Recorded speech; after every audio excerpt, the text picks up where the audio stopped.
اللهم صل على محمد وآل محمد. بسم الله الرحمن الرحيم. اللهم إنه يحجبني عن مسألتك. اللهم إني يحجبني عن مسألتك خلال ثلاث، وتحدوني عليه خلة واحدة. يحجبني أمر أمرت به فأبتعت عنه، ونهي نهيتني عنه وأسرعت إليه، ونعمة أنعمت بها علي فقصرت في شكرها. ويحدوني على مسألتك تفضلك على من أقبل بوجهه إليك، ووفد بحسن ظنه إليك، إذ جميع إحسانك تفضل، وإذ كل نعمك ابتداء. فها أنا إذا يا إلهي واقف بباب عزك وقوف المستسلم الذليل، وسائلك على الحياء مني سؤال البائس المعين، مقر لك بأني لم أستسلم وقت إحسانك إلا بالإقلاع عن عصيانك، ولم أخلف الحالات كلها من امتنانك. وصلى الله على محمد وآلہ الطاہرین۔ صحیفہ مبارک سجادیہ کے پروگرام میں اپنے تمام ناظرین اور سامعین کی خدمت میں دیے سلام پیش کرتا ہوں۔ اللہ سبحانہ و تعالیٰ سے دعا ہے کہ وہ ہمیں اپنے بااخلاق باکردار اہل دعا اہل مناجات بندے ہیں ان میں ہمارا شمار فرمائے، ہم سب کی حسن عاقبت فرمائے، اور ہمارے اعتراف قصور اور طلب توبہ کو قبول فرمائے، کہ جس طرح 12ویں دعا اسی سلسلے میں ہے کہ انسان اعتراف قصور کر رہا ہے، اپنی کوتاہی کا انسان اظہار کر رہا ہے۔ اللہ سبحانہ و تعالیٰ کے سامنے انسان اپنے گناہ کا اعتراف کرنے کے بعد توبہ کو طلب کرتا ہے کہ پروردگار تو معاف فرما دے۔ اس وجہ سے کہ جب تک ایک انسان اعتراف کی منزل پر نہیں آتا ہے، اقرار گناہ نہیں کرتا ہے، اس وقت تک اللہ اسے معاف نہیں کرتا۔ سب سے پہلے ایک انسان ایکسیپٹنس کی منزل پر آ جائے، اللہ سبحانہ و تعالیٰ کے حضور کیا کرے؟ اعتراف گناہ کرے، قصور اعتراف قصور کرے، اقرار کرے، اور اقرار کرنے کے بعد پھر توبہ کو طلب کرے۔ اور کچھ چیزیں اہل دعا امام علیہ السلام یہاں پہ التجا کر رہے ہیں اور سکھا رہے ہیں اہل دعا کو۔ کچھ چیزیں انسان کے لیے مانع بن جاتی ہیں ہاتھ پھیلانے کے لیے اس ذات پروردگار کے سامنے، کچھ چیزیں رکاوٹیں بن جاتی ہیں کہ جن میں سے ایک یہ ہے کہ اس نے دعوت دی اور اس نے لبیک نہیں کہا، اس نے حکم دیا اور اس نے تاخیر کر دی، اس نے نہیں کی اور اس نے جلدی سے اس نہیں کو دیکھا نہیں بلکہ اس کو انجام دے دیا، جس کی وجہ سے اس نے نعمتیں دی ہیں اور اس نے شکریہ میں کوتاہی کر دی۔ یہ چیزیں ہیں، یعنی کیا ہے، بندہ خدا التجا کرتے ہوئے اپنے اللہ کے حضور کہ پروردگار کس منہ سے جاؤں تیرے حضور دعا کروں، تو نے کتنی بڑی بڑی نعمتیں عطا کی تھیں اور ان نعمتوں میں شکریہ ادا نہیں کر سکتا، تو نے حکم دیا تھا، تو نے کمانڈمنٹ دی تھی، تو نے امر کیا تھا اور اس امر کی تعمیل میں نے ڈیلے کیا ہے، میں نے تاخیر کیا۔ دیکھیں یہاں پہ جو ہماری گفتگو اس منزل تک پہنچی تھی کہ دیکھیں سب سے پہلی چیز یہ ہے کہ انسان اعتراف جب کرتا ہے، اقرار کرتا ہے، اللہ سبحانہ و تعالیٰ کی رحمت جوش مارتی ہے۔ اب یہ ہے کہ یہ اللہ سبحانہ و تعالیٰ نے یہاں پہ جن احکام کو انسان کے لیے بتایا کہ تم نے ان احکام پہ عمل کرنا ہے اور تم نے ان کو انجام دینا ہے، کیا کیا ہے انسان نے آ کر وہاں پہ لیت و لعل کیا اور تاخیر کر دی، ڈیلے کر دیا۔ اشرفیت خود جو انسان کی ہے، انسان کی شرافت، انسان کی اشرفیت، انسان کا کمال اور انسان کی پریسٹیج جس کو کہا جائے، اور انسان کی عظمت اور ڈگنیٹی اور جلالت جس کو کہا جائے، وہ ہمیشہ احکام کے سائے میں ہوا کرتی ہے۔ یعنی اللہ سبحانہ و تعالیٰ نے انسان کو احکام دی ہے۔ یہ جو احکام ہیں یعنی کیا ہے، احکام کس لیے ہیں؟ انسان کو سب سے پہلے اللہ سبحانہ و تعالیٰ نے قوہ عقل سے نوازا، اور ایک بہت بڑی نعمت جس کو کہا جائے اللہ نے انسان کو عطا کی ہے، جسے عقل کہا جاتا ہے۔ دیکھیں عقل ایک بہت بڑا جوہر ہے۔ قوہ عقل جو اللہ سبحانہ و تعالیٰ نے انسان کو دی ہے، یہ باقی موجودات میں جو جہاں بھی آپ دیکھ رہے ہیں، چرند ہیں، پرند ہیں، نباتات ہیں، جمادات ہیں، ان میں عقل نہیں ہے۔ اللہ سبحانہ و تعالیٰ نے انسان کو ایک ڈسٹنکشن قرار دیا ہے، ایک امتیاز دیا ہے، اور اس امتیاز کا نام کیا ہے؟ عقل ہے۔ عقل سے انسان ممتاز ہوتا ہے۔ اسی وجہ سے اگر تعریف خود کی جائے انسان کی کہ وہ کیا ہے، کہ وہ ایسا موجود ہے کہ جو کیا ہے، ناطق ہے، ناطق ہے۔ نطق اللہ سبحانہ و تعالیٰ نے انسان کو دیا ہے، قوہ عقل اللہ سبحانہ و تعالیٰ نے انسان کو دیا ہے، قوہ درکہ اللہ سبحانہ و تعالیٰ نے انسان کو دیا ہے۔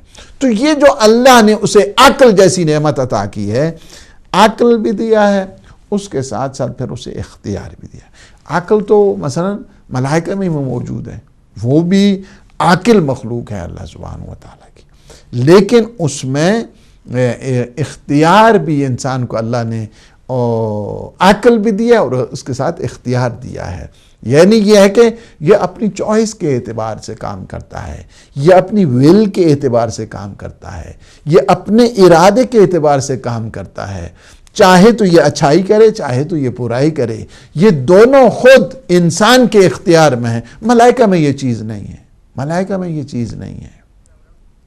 ملائکہ میں آپ نے دیکھا کہ یہ چیز وہاں پہ موجود نہیں ہے، انہیں قوہ عقل ان میں ضرور موجود ہے، لیکن ان میں وہ نہ تقاضے ہیں اور نہ ہی ان میں یہ کیا جا سکتا ہے کہ انہیں گناہ کو تڑپانے کے لیے کچھ جذبات ہیں، وہ بھی ملائکہ کے لیے نہیں ہے، اللہ کی نورانی مخلوق اس کے لیے نہیں۔ اللہ سبحانہ و تعالیٰ نے انسان کو ادھر سے قوہ عقل دیا، ادھر سے پھر انسان کو اختیار بھی دیا ہے کہ چاہے تم اچھائی کرو، چاہے تم اچھائی نہ کرو، یہ تمہارے اختیار میں رکھ دیا ہے۔ اچھا، اچھائی کرنا اور اچھائی نہ کرنا کس کے اختیار میں ہے؟ اللہ سبحانہ و تعالیٰ نے انسان کے اختیار میں رکھا۔ اِنَّا هَدَيْنَاهُ السَّبِيلَ إِمَّا شَاكِرًا وَإِمَّا كَفُورًا، ہم نے تمہیں دونوں راستے دکھا دیے۔ وَهَدَيْنَاهُ النَّجْدَيْنِ، ہم نے تمہارے لیے دونوں راستے دکھائے ہیں، دونوں راستے بھی اللہ نے دکھائے ہیں۔ اِنَّا هَدَيْنَاهُ السَّبِيلَ، ہم نے یہ سبیل بھی تمہیں رستہ ہم نے دکھایا ہے۔ اِمَّا شَاكِرًا وَإِمَّا كَفُورًا، یہ تمہاری this is up to you، آپ کی اپنی چوائس ہے، آپ کی اپنی چوائس ہے، آپ نے اچھا بننا ہے، اچھا نہیں بننا ہے۔ اسی ارادہ اور اختیار اور اسی قوہ عقل کی وجہ سے اللہ نے کچھ احکام اس بندے پہ لاگو کر دیے. بندے پہ اللہ نے کچھ احکام لاگو کیے. کیا ہیں؟ چونکہ اس کے پاس عقل بھی ہے اور اس کے پاس اختیار بھی ہے. اختیار ہے تو کچھ احکام دیتے ہیں. یہ احکام کو بجا لاتا ہے یا نہیں لاتا ہے؟ یہاں سے اس کا پتہ چلتا ہے کہ یہ احکام کے اوپر عمل کرنے والا ہے یا عمل نہیں کرنے والا ہے. دیکھا نا آپ نے؟ اسی سے انسان کی انسانیت کا پتہ چلتا ہے. اور یہاں پہ یہ ہے کہ اللہ ہمیشہ اسی انداز کے ساتھ، چونکہ احکام کی پابندی کے ساتھ اسے آزماتا ہے. تبارک الذی بیدہ الملک وہو علی کل شیء قدیر الذی خلق الموت والحیات لیبلوکم ایکم احسن عملا. اللہ تمہیں آزماتا ہے. یہ زندگی اس نے دی، تمہیں حیات دی، تمہیں ممات دی، اس لیے تاکہ تم میں دیکھے کہ حسن عمل کرنے والا کون ہے.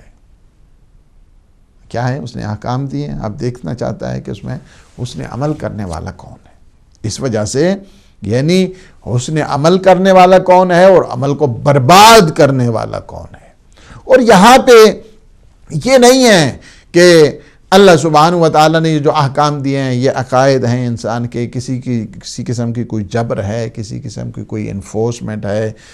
جبر نہیں ہے دین میں، جبر نہیں ہے دین میں. اور یہ نہیں ہے کہ یہ جو نظریہ کہا جائے کہ ہاں جی انسان مجبور ہے، مجبور محض ہے ایک انسان. ایسی بات نہیں ہے. انسان کوئی مجبور نہیں ہے. اللہ سبحانہ و تعالیٰ نے انسان کے اختیار میں رکھا ہے.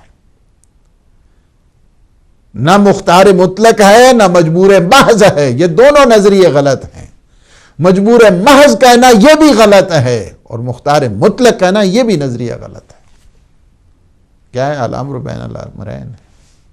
دونوں کے بیچ میں جو ہے نا وہ فیصلہ ہے. یہ نہیں ہے کہ اللہ چاہتا ہے کہ ہاں جی خیر ہی و شر ہی من اللہ و تعالی، خیر بھی اللہ کی طرف سے شر بھی اللہ کی طرف سے. ہاں مجبور محض تھوڑا ہے کہ انسان چاہے تو انسان، یعنی جس طرح قرآن نے کہا ہے اِنَّا هَدَيْنَاهُ السَّبِيلَ اِمَّا شَاكِرًا وَإِمَّا كَفُورًا. یہ اِمَّا شَاكِرًا وَإِمَّا كَفُورًا اس بات پہ دلیل ہے کہ انسان کو کیا ہے؟ اختیار ہے. اختیار دیا ہے اللہ سبحانہ و تعالیٰ نے، ارادہ دیا ہے اللہ سبحانہ و تعالیٰ نے. جبر نہیں ہے اس کے کسی میں، نہ آزادی مطلق ہے اور نہ جبر محض ہے. اگر جبر ہی ہے انسان کی زندگی میں تو دعا کا کیا مفہوم رہا ہے؟ جبر ہی ہے انسان کی زندگی میں تو جنت کا کیا مفہوم رہا ہے؟ جبر ہی ہے انسان کی زندگی میں تو پھر ملائکہ کی، یہ وحی کی، یہ قرآن کی، یہ کتابوں کی، یہ آسمانی جو تنزیلات ہیں ان کی کس کی ضرورت ہے؟ کس کے لیے؟ کائے کے لیے یہ ساری چیزیں؟ ساری چیزیں. انسان تو مجبور ہے. کیا کیا جی؟ ہاں جی فلاں یہ ہو گیا، غلط کاموں کو مجبور ہے. سزا کائے کی سزا دی جا رہی ہے اس کو؟ کیوں جنت اس کو لے جا رہی ہے؟ یہ ساری آیات، یہ ساری روایات آپ کو ایک کونے میں رکھنا پڑے گا اس کو. اس میں انسان مجبور باز نہیں ہے. تصور غلط ہے. That is a false assumption جس کو کہتے ہیں. اس وجہ سے اگر مجبور محض ہے تو پھر یہ کیا کہتا ہے؟ کیا انسان کہتا ہے؟ ہاں جی ایاک نعبد و ایاک نستعین، ہم تیری ہی عبادت کرتے ہیں، تجھ ہی سے مدد چاہتے ہیں. اہدنا الصراط المستقیم. جی یہ کیسی مدد چاہتا ہے؟ جب ہے ہی مجبور تو مدد کس چیز کی؟ جب اس کے لیے ایسی چپ تیار کی گئی ہے کہ جو مجبور محض بنے تو پھر استعداد، پھر اس سے مدد اور استمداد کا کیا مطلب ہے اس سے؟ لہٰذا یہ نظریات ابھی گھسے پھٹے ہیں. ان کی کوئی ابھی وہ نہیں ہے کہ جو آ جائے کلامی باسوں میں ان کی ابھی وہ سلسلے کو کیا جائے. تو باہر کا بات یہ ہے کہ اللہ سبحانہ و تعالیٰ نے انسان کو اختیار دیا ہے، انسان کو ارادہ بھی دیا ہے.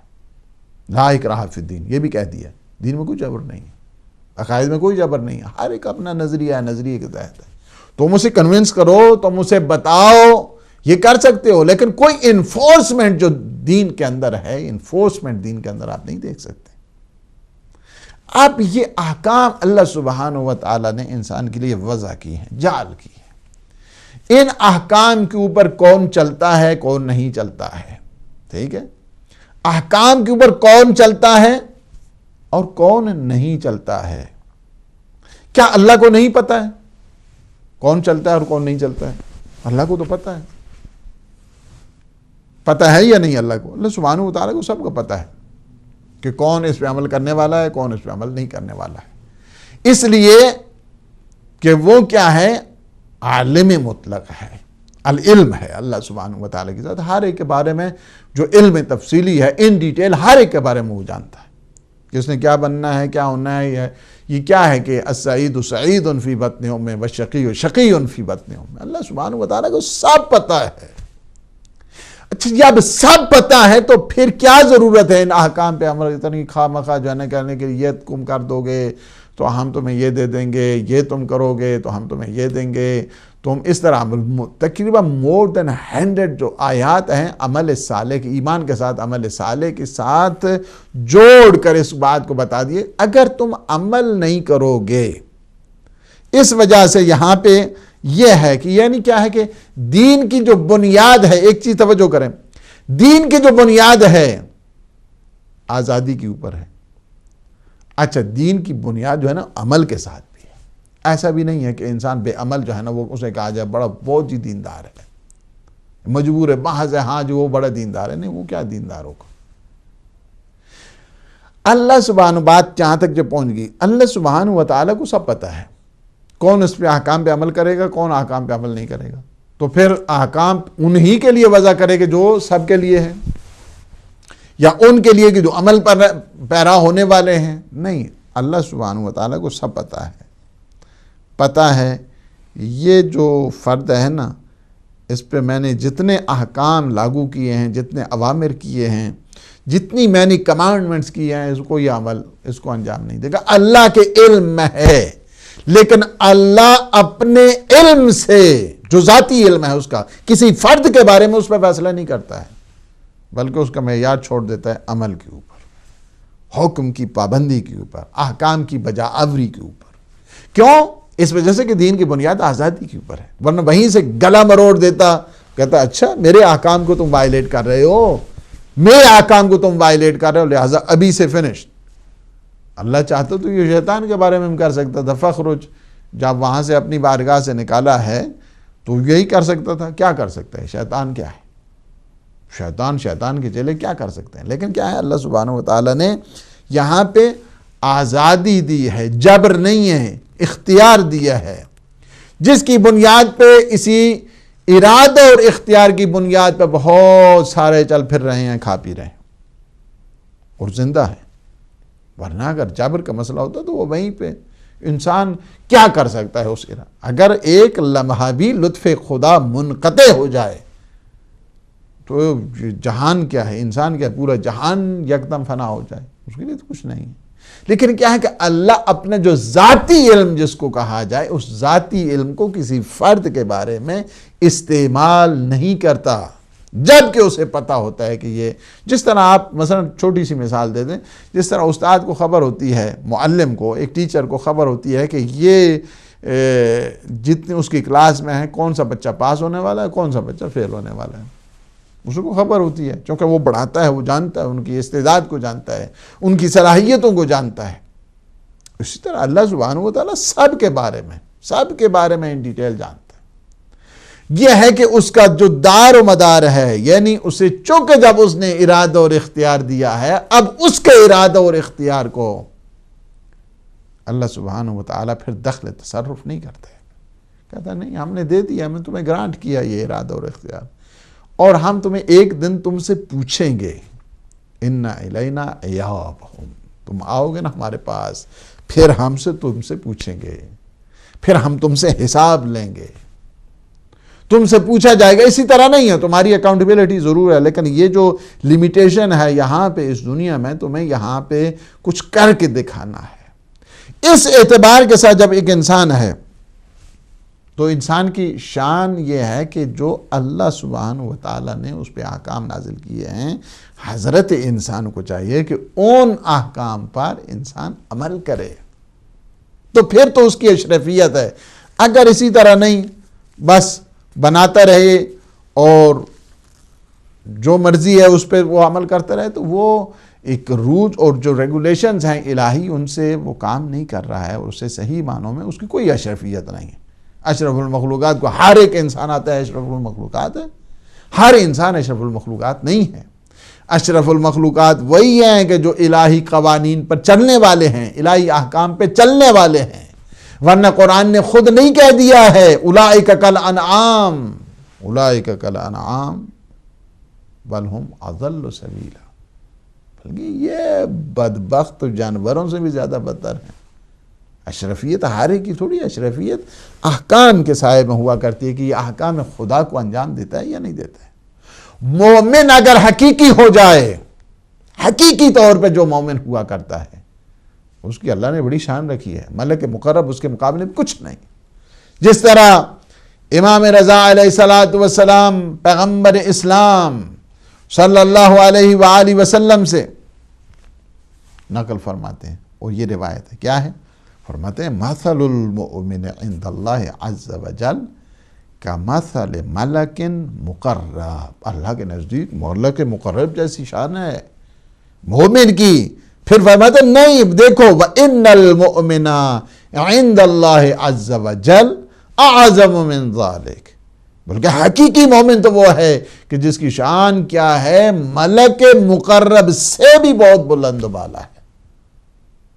یعنی آپ یہ دیکھ سکتے ہیں کہ اللہ سبحانہ و تعالی نے انسان کو بہت ساری قوتیں عطا کی ہیں، جن میں سے قوہ عقلیہ ہے، قوہ شہویہ ہے، قوہ شہویہ نہیں ہے ملک مقرب، پھر قوہ غضبیہ اللہ نے انسان کو دیا جبکہ وہ ملک میں نہیں ہے، قوہ وہمیہ ہے انسان کے اندر، ترقی ترقی ترقی کی طرف انسان جانا پڑتا رہتا ہے، اور ہمیشہ اس میں تگودو رہتی ہے، ہمیشہ اس کی استعداد بڑھتی رہتی ہے، دوسروں کو دیکھتا ہے، کمپیئر کرتا ہے، اپنے حالات کو دیکھتا ہے، سنجش کرتا ہے۔ قوہ وہمیہ بھی ہے، یہ ترقی کا جتنا راز اس کو دیکھ رہے ہیں اس وقت، قوہ وہمیہ میں آپ اس کو دیکھتے ہیں، جو انسپائر کرنے والی فیکلٹی ہے انسان میں، اس کے ذریعے انسان آگے بڑھتا ہے۔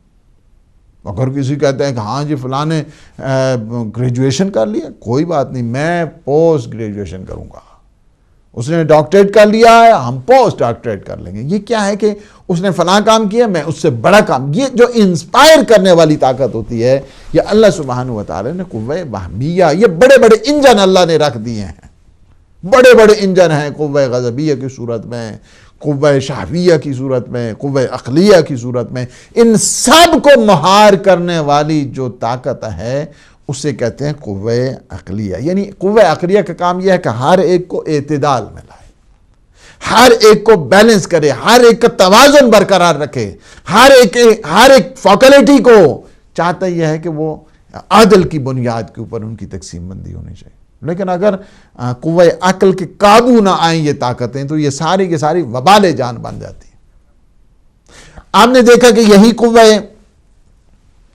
غضبیہ اگر عقل اس کو مہار نہ کرے تو پھر کیا ہوتا ہے؟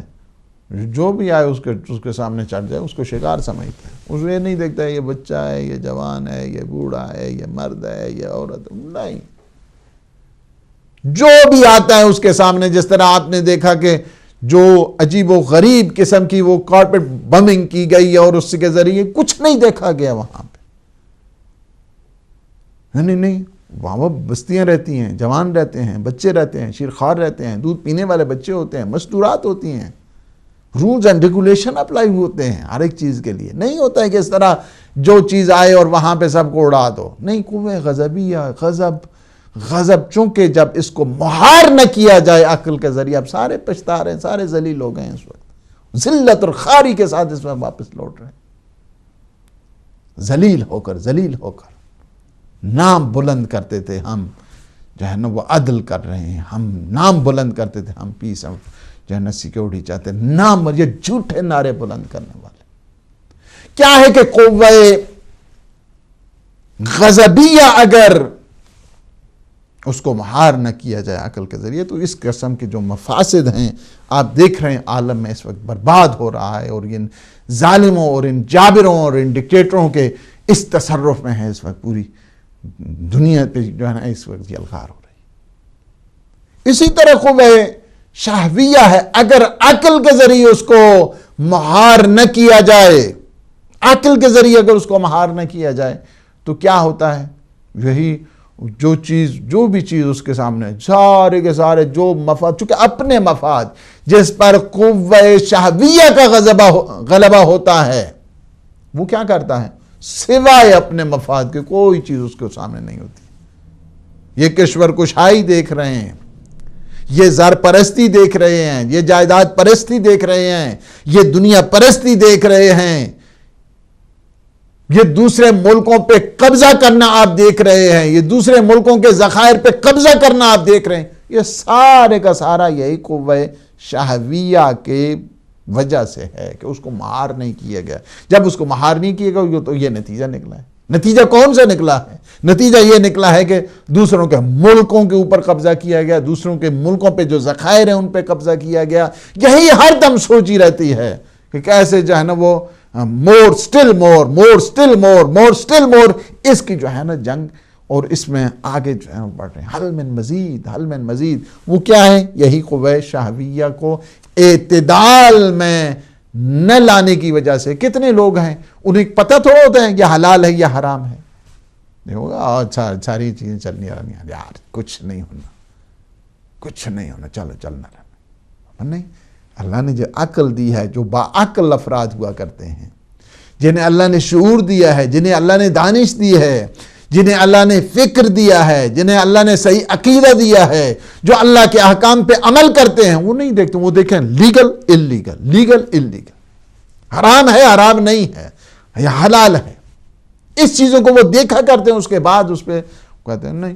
اگر ایک مومن ہے، صحیح معنوں میں مومن ہے، اگر اسے بتا دیا جائے پوری دنیا ہے لیکن یہ جو ہے نا وہ لیگیلٹی کی بنیاد پر نہیں تو ہم تمہیں دے رہے ہیں پورا جن سارا، مومن کیا ہے؟ وہ ٹھوکر پہ سمجھتا ہے اس کو، کہتے ہیں اچھا کتنا ہے انسان، جی کر کتنا ہے؟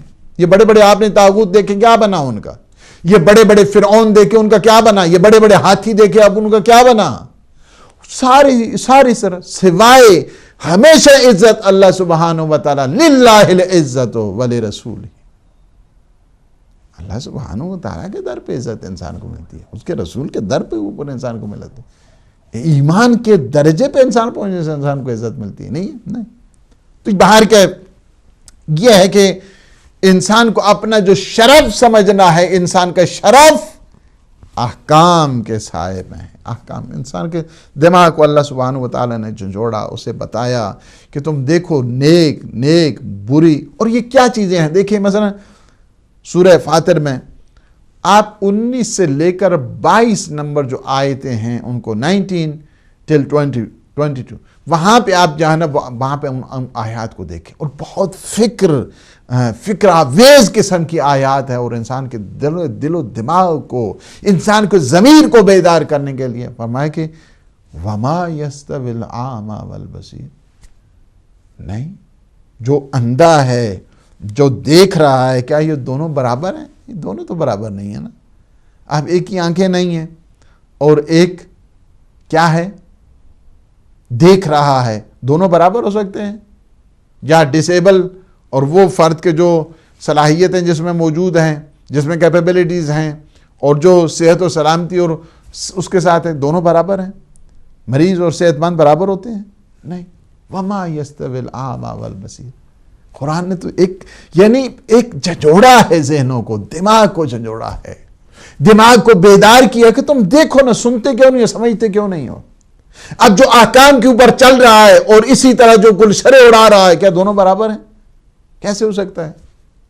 ایک اللہ سبحانہ و تعالیٰ نے جسے زندگی دی ہے، اور زندگی وہ خدمت خلق انسانی خدمت میں چل رہی ہے، کیا وہ لوگ اور جو اسی طرح جو ہے نا وہ سستی اور کاہلی اور غفلت ان میں زندگی گزارتے ہیں، بس اسی طرح لیٹے پڑے، سارا کچھ نہیں، کوئی کام نہیں، کیا برابر ہو سکتے؟ جوانوں کو بالخصوص توجہ کرنی چاہیے، جوانوں کو کبھی ٹائم کو کبھی بھی اس طرح تباہ و برباد و ویسٹ نہیں کرنا چاہیے، اس وجہ سے کہ کل قوم کی امیدیں تمہارے اوپر ہیں، تم جاؤ اور جا کر محنت کرو، زحمت کرو، ہارڈ ورک کرو، یونیورسٹیز میں جاؤ، محنت کرو، پڑھو اور اس قوم کی خدمت کرو۔ ہاں جی، ٹھیک ہے جی امتحان ہوگا تو اس وقت ختم نہیں، محنت زحمت کریں. وَلَا الظُّلُمَاتُ وَلَا النُّورُ، کیا یہ اندھیرا اور روشنی، نور و ظلمت، مگر کیا یہ برابر ہیں؟ وہ بھی برابر نہیں ہے. وَلَا الظِّلُّ وَلَا الْحَرُورُ، یعنی یہ ساری چیزیں جو سایہ ہے، اسی طرح جو زندہ ہے اور جو مر گیا ہے، کیا یہ دونوں برابر ہیں؟ وَمَا يَسْتَوِي الْأَحْيَاءُ وَلَا الْأَمْوَاتُ، اور یہ مساوی نہیں ہے، یہ برابر نہیں ہے، ایکول نہیں ہے. یہ جو مردہ ہے، جو زندہ ہے، یہ نہیں. اس سے آپ کے لیے کیا ہے؟ مفسدہ ہے، نقصان ہے اس کے لیے، آپ کے لیے. اچھا، ایک انسان یہ سمجھتے ہوئے بھی اس میں نقصان ہے، پھر نقصان میں جاتا ہے، اسے عقل مند کہا جائے گا؟ فرمایا کہ نہیں، نماز جو اس نے کہا ہے اس میں ہمارا فائدہ ہے، اللہ کا کوئی فائدہ نہیں ہے.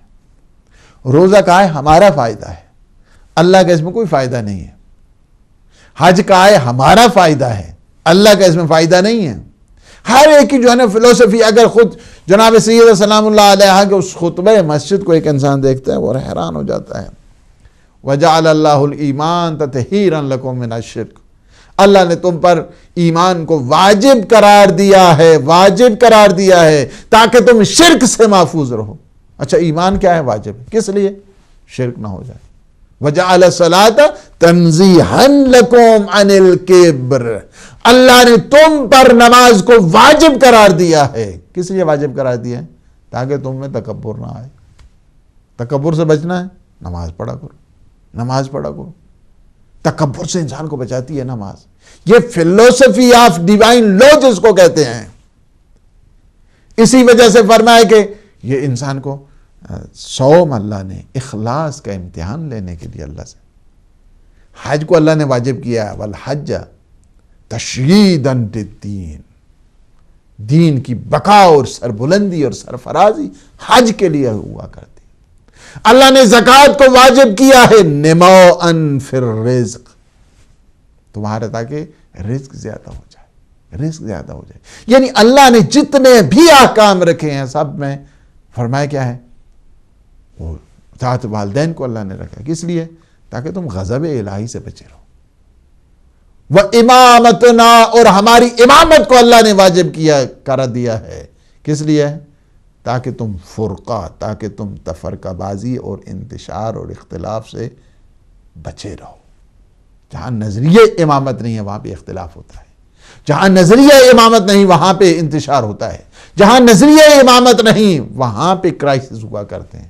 اس وقت آپ دیکھ رہے ہیں نظریہ امامت بذات خود ایک بہت بڑی نعمت اللہ سبحانہ وتعالیٰ کی طرف سے. فرمائے امامتنا امانا للفرقہ، اللہ نے ہماری امامت کو واجب قرار دیا ہے تاکہ تم تفرقہ بازی سے امان حاصل کرو. اس لیے اللہ نے واجب قرار دیا ہے. تو یہ ہے کہ یہ سارے جتنے بھی احکام ہیں، جتنے آپ احکام دیکھ رہے ہیں، یہ سارے کے سارے احکام اس لیے، یعنی ان میں فائدہ ہے، ہمارا فائدہ ہے، انسانوں کا فائدہ ہے، بنی نوع بشر کا فائدہ، بشریت کا فائدہ ہے. اس میں جتنے بھی اللہ سبحانہ و تعالیٰ کی جتنی بھی نواہی ہیں، منع کیا ہے جن کاموں سے، ان سارے میں کیا ہے؟ مفسدہ ہے. مفسدہ کا مطلب یعنی نقصان ہے. اس میں آپ جو کام کرتے ہیں، بے نمازی نقصان میں رہتا ہے، بے روزہ دار نقصان میں رہتا ہے، جو حج نہیں کرتا وہ نقصان میں رہتا ہے، جو خمس نہیں دیتا وہ نقصان میں رہتا ہے، جو زکوٰۃ نہیں دیتا وہ نقصان میں رہتا ہے. ہر ایک کے بدلے میں اگر ایک 10 بھی پروگرام کیے جائیں تو وہ بھی کم ہے. نقصان میں رہتا ہے، نقصان میں رہتا ہے. اگر آپ کو فائدہ چاہیے دنیا میں، یہی ہوتا ہے کہ ہاں جی کیا ایڈوانٹیجز ہیں، یہ ایڈوانٹیجز کیا ہیں؟ آپ کو ہر امر الہی میں آپ کو ایڈوانٹیجز ملیں گے. آپ کی دنیا بھی اچھی ہو جائے گی، آپ کی آخرت بھی اچھی ہو جائے گی. ہاں اگر کوئی ڈس ایڈوانٹیج چاہتا ہے تو عمل نہ کرے، بے شک ٹھیک ہے. فساد کی طرف جانا چاہتا ہے کوئی عمل نہ کرے، بدبختی کی طرف جانا چاہتا ہے تو کوئی عمل نہ کرے، شقاوت کی طرف جانا چاہتا ہے کوئی عمل کی کوئی ضرورت نہیں ہے. ایک آدمی چونکہ تکالیف شریعہ جو کہتے ہیں، چونکہ اس میں زحمت اٹھانا پڑتی، کنویں سے نکلنا مشکل ہوتا ہے، کنویں سے جب انسان نکلتا ہے تو اس میں ہارڈ ورک چاہیے، نکلنے کے لیے مشکل ہوتی ہے، گرنے کے لیے کوئی مشکل نہیں، تو ایک اونگ لگاؤ اور اس کے بعد سیدھا جمپ کرو نیچے، اس کے لیے کوئی اتنی زحمت، ہمیشہ تنزل کے لیے کسی زحمت کی ضرورت نہیں ہوتی ہے، وہ خود بخود انسان غفلت میں، سستی میں اور کاہلی میں گرفتار ہو جائے تو انسان کو وہی کافی ہوتی ہے تنزل کے لیے۔ ہمیشہ تعالی کے لیے انسان کو زحمات اٹھانی پڑتی ہیں۔ اب ایک جوان کہے گا ہاں جی نہیں قبلہ بس کسی ضرورت نہیں ہے کسی پروفیشن کی، اور نہ ہی میں کوئی پروفیشنل بننا چاہتا ہوں، کوئی انجینئر، کوئی ڈاکٹر اور کوئی مہندس، کوئی طبیب اور جتنے جو ہے نا فزیشین، کوئی میرا جی نہیں چاہتا ہے کہ اس کو جو ہے نا وہ نہ کمپیوٹر سائنسز میں جانا چاہتا ہوں، نہ جو ایڈوانس یہ ڈیولپمنٹ ہو رہی ہے، اسٹیبلشمنٹ ہو رہی ہے، نہ ہی جو ہے نا وہ یہ ہائی ٹیک کے دور میں جا رہے ہیں، اس طرح کسی طرف نہیں ہے چاہتا۔ تو ہم کیا کرنا چاہیے؟ اس کے لیے بہترین چیز ہے، بہترین نسخہ ہے اس کے لیے۔ کیا نسخہ ہے اس کے لیے بہترین؟ چپ کر کے کھاؤ اور سو جاؤ، تمہیں کسی زحمت کی ضرورت نہیں ہے، کچھ بھی نہیں بنو گے۔ لیکن اگر کسی نے بننا ہے، اگر کسی نے بننا ہے تو اس کے لیے کیا اسے زحمت کرنا پڑتی ہے، رات جاگ کے اسے محنت کرنا پڑتی ہے۔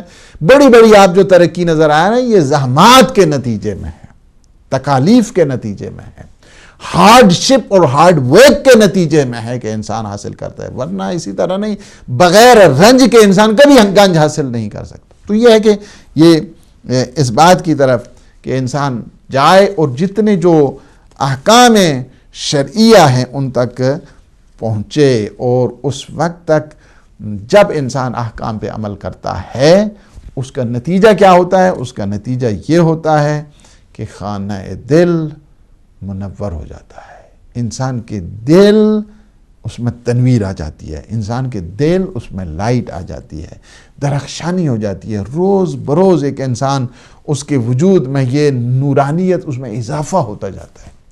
لیکن اس کا کیا ہے؟ بیس بنا دیا کہ تم حکم الہی کے تحت، اللہ سبحانہ و تعالیٰ کے حکم کے تحت تم رکوع کرو، تم سجود کرو، تم قیام کرو، تم تضرع کرو، تم عجز کرو، انکساری کرو۔ اس میں ایک الگ شان ہے، جس طرح صاحبان قلوب ہیں جو عرفاء ہیں، مسٹکس جنہیں کہتے ہیں علماء عرفان، وہ کیا کہتے ہیں؟ کہتے ہیں کہ فی قلب المؤمن ثلاثۃ انوار، ایک مومن کے دل میں 3 قسم کے نور ہوا کرتا ہے۔ کتنا؟ 3 kinds of lights۔ ایک مومن کے دل میں 3 کلرز ہوا کرتے ہیں لائٹ کے، اس کے 3 قسم کی لائٹس اس میں ہوا کرتی ہے۔ سب سے پہلے کیا؟ نور المعرفہ، کوگنیشن، جو لائٹ ہے، light of cognition, light of recognition, یہ جو نور المعرفہ ہے، نور المعرفہ، نور المعرفہ ایک ہوا کرتا ہے۔ دوسرا کیا ہے؟ وہ نور العقل، انٹلیکچوئل لائٹ جو ہوتی ہے، انٹلیکٹ، انسان کی عقل والی، نورانی، اس والی، وہ لائٹ ہے۔ دوسرا کیا ہے؟ وہ نور العلم، انسان کی کیا ہے؟ جو انسائٹ، اور یہ جو لائٹ ہے انسان کی، اور علم اور نالج کی جو لائٹ ہے، یہ 3 قسم کی ہوتی ہے۔ کیا ہوتا ہے؟ نور المعرفہ، نور العقل، نور العلم۔ پھر ہر ایک کا فنکشن ہے۔ فنور المعرفت کالشمس، کہتے ہیں کہ نور معرفت کی مثال سورج جیسی ہے، نور عقل کی مثال چاند جیسی ہے، نور علم کی مثال کواکب یعنی ستاروں جیسی ہے۔ فنور المعرفت یسر الہوا، اور جب انسان میں نور معرفت ہوتا ہے تو پھر کیا ہے؟ انسان ہوائے نفسانی جو ہیں، خواہشات نفسانی، اس کو چھپاتا ہے اسی نور معرفت کی وجہ سے، ان سے اپنے آپ کو بچاتا ہے خواہشات کے ذریعے۔ وَنُورُ الْعَقْلِ يَسْتُرُ الشَّهْوَةَ، اور یہ نور عقل ہے کہ جس میں انسان شہوترانی سے اپنے آپ کو بچاتا ہے۔ وَنُورُ الْعِلْمِ يَسْتُرُ الْجَهْلَ، اور علم کے نور سے انسان جہالت کو چھپا دیتا ہے۔ وَبِنُورِ الْمَعْرِفَةِ يُرَى الْحَقِّ، اسی نور معرفت سے انسان حق کا دیدار کرتا ہے۔ وَبِنُورِ الْعَقْلِ يُقْبَلُ الْحَقِّ، اور اسی عقل کے نور سے انسان حق کو قبول کرتا ہے۔ وَبِنُورِ الْعِلْمِ يُعْمَلُ بِالْحَقِّ، اور علم کے نور سے انسان حق پہ عمل کرتا ہے، حق پہ عمل کرتا ہے بہت سنگین چیزیں ہیں، لیکن ہر ایک میں ایک کوالٹیز ہے، اور اس ایک علم کی وہ ایک پورا کا پورا جو خزانہ ہے کہ پورا نور معرفت، نور عقل اور نور علم، یہ انسان میں جب اس میں درخشندگی آتی ہے، نورانیت آتی ہے، قدوسیت انسان کے پورے وجود میں چھا جاتی ہے۔ اسی وجہ سے ہے ہمارا امام جعفر صادق علیہ السلام فرماتے ہیں المؤمن یتقلب فی خمسۃ من النور، مومن 5 انوار میں گھرا ہوتا ہے، مومن 5 انوار میں کیا ہوتا ہے؟ حلقہ باندھے ہوتے ہیں، گویا 5 نور اس کے سامنے۔ پہلا کیا ہے؟ 5 نور کیا ہے؟ مدخلہ نور مخرجہ نور وعلمہ نور، کہ جس کا جانا بھی نور، جس کا اٹھنا اور بیٹھنا بھی نور، اور جس کا علم بھی نور، جس کی گفتگو بھی نور، ومنظرہ یوم القیامت نور، اور قیامت کے دن اس کی جو رخسار ہے وہ بھی نور ہوگا۔ تو یہ پہ آئے جانا آنا نور، اس کا علم نور، اس کا کلام نور، قیامت کے دن اس کا چہرہ نور۔ 5 انوار میں یہ کیا ہے؟ گھرا ہوا ہوتا ہے ایک مومن، اور مومن کا جو یہ سارا سلیقہ ہے۔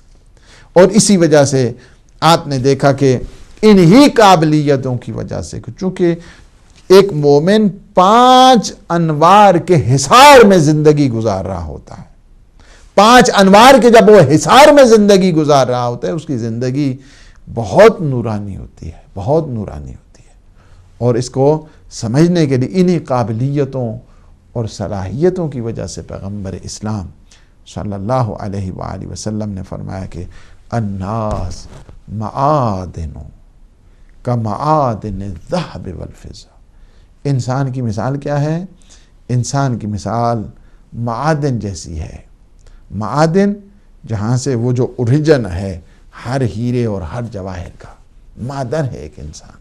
انسان کی مثال بھی ان معادن جیسی ہے کہ جہاں پہ ہیرے اور جواہر انسان کو ملتے ہیں، لیکن ہیرے اور جواہر اسی طرف نہیں پڑے ہوتے ہیں، ان کو ڈگ آؤٹ کرنا پڑتا ہے، وہاں پہ کھدائی چاہیے ہوتی ہے، وہاں پہ دیکھنا ہوتا ہے، کافی زحمت اٹھانا پڑتی ہے۔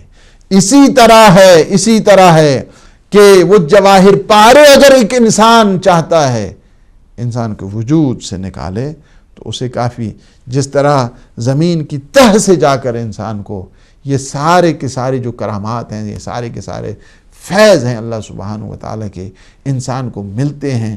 سونا اسی طرح نہیں روڈ پہ پڑا ہوتا ہے، ہیرے اور جواہر اسی طرح روڈ پہ نہیں پڑے ہوتے ہیں، بلکہ اس کے لیے اللہ نے زمین کے آغوش سے، زمین کی تہوں سے اس کو کیا ہے، تاکہ انہیں اچھا زحمت تمہیں ہوگی تبھی تمہیں ہیرا اور جواہر ملیں گے، زحمت کے بغیر تم کسی جگہ نہیں پہنچ سکتے ہو۔ اسی طرح ہے کہ انسان فرمائے کہ الناس معادن، انسان کی مثال بھی معادن جیسی ہے۔ معدن آپ کو اسی طرح تھوڑی مل جاتی ہے، آپ اچھے مرشد تلاش کریں، آپ اچھا استاد تلاش کریں، آپ اچھا معلم تلاش کریں۔ اگر آپ کو اچھا معلم، اور دعا کیا کریں ہمیشہ کہ اللہ ہمیں اچھا سا استاد دے دے، ایک استاد اچھا سا مل جائے، انسان کی زندگی سنور ہو جاتی ہے۔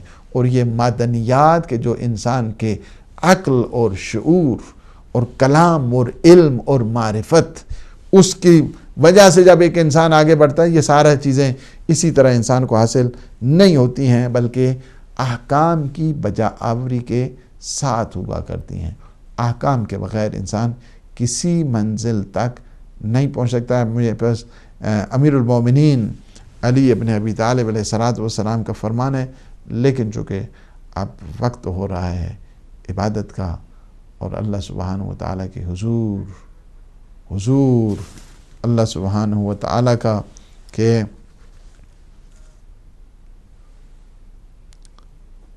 تو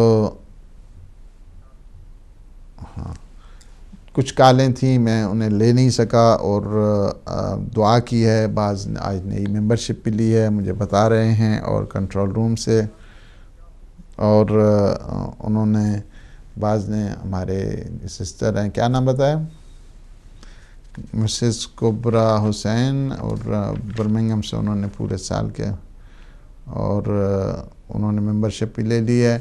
اللہ سبحانہ و تعالیٰ انہیں اجر عنایت فرمایا. 350 ہو گئے ہیں اور اس کو آگے بڑھائیں اس ممبرشپ کے سلسلے کو. اللہ سبحانہ و تعالیٰ آپ کو اجر دے. اور میں معذرت چاہوں گا چونکہ ظاہر ہے کہ ایک پروگرام تھا اور اس کو اسی طرح وائنڈ اپ بھی کرنا ہے, آگے نماز بھی ہے, اور دعا ہے اللہ سبحانہ و تعالیٰ سے کہ وہ ہمارے ان لمحات کو اپنی عبادت میں شمار فرمائے, ہمارے گناہوں سے عفو درگزر فرمائے, ہمیں اپنے نیک اور مخلصین عابدین اور عاشقین بندوں میں ہمارے شمار فرمائے. پروردگار شب جمعہ ہے, شب مغفرت ہے, شب دعا ہے, ہمارے گناہوں سے عفو درگزر فرما, ہم پہ اپنی رحمتیں اور برکتیں نازل فرما. پروردگار ہمارے جو مومنین مومنات حاجات رکھتے ہیں یا اللہ شب جمعہ کے صدقے میں, باب الحوائج کے صدقے میں جملہ حوائج شرعیہ مومنین کو پورا فرما. پروردگار شب جمعہ شب مرحومین بھی ہے. ہاں پروردگار ہمارے سب مرحومین کو جتنے بھی اس وقت سن رہے ہیں دیکھ رہے ہیں, پروردگار ان سب کے مرحومین کی مغفرت فرما, انہیں جوار معصومین میں جگہ عنایت فرما. عالم اسلام عالم تشیع کو سر بلند فرما. دشمنان اسلام دشمنان مکتب تشیع کو پروردگار نابود فرما. پروردگار وہ جو چاہتے ہیں کہ محبتیں رسالت اور نبوت اور ولایت کی دلوں سے مٹائیں, پروردگار ان کے شر کو ان کی اپنی طرف لوٹا دے. مزارات مقدسات کی پروردگار تو حفاظت فرما اور انہیں شر شیاطین اور ان ناصبین اور خارجین سے محفوظ فرما. پروردگار ہم سب کی آس, ہمارے دل کی ڈھارس امام زمان قطب عالم امکان کے ظہور پر نور میں تعجیل فرما. ہمیں اپنے امام کے ناصرین مجاہدین مبلغین میں شمار فرما. ربنا تقبل منا انک انت السمیع العلیم جائے محمد و آلہ الطاہرین.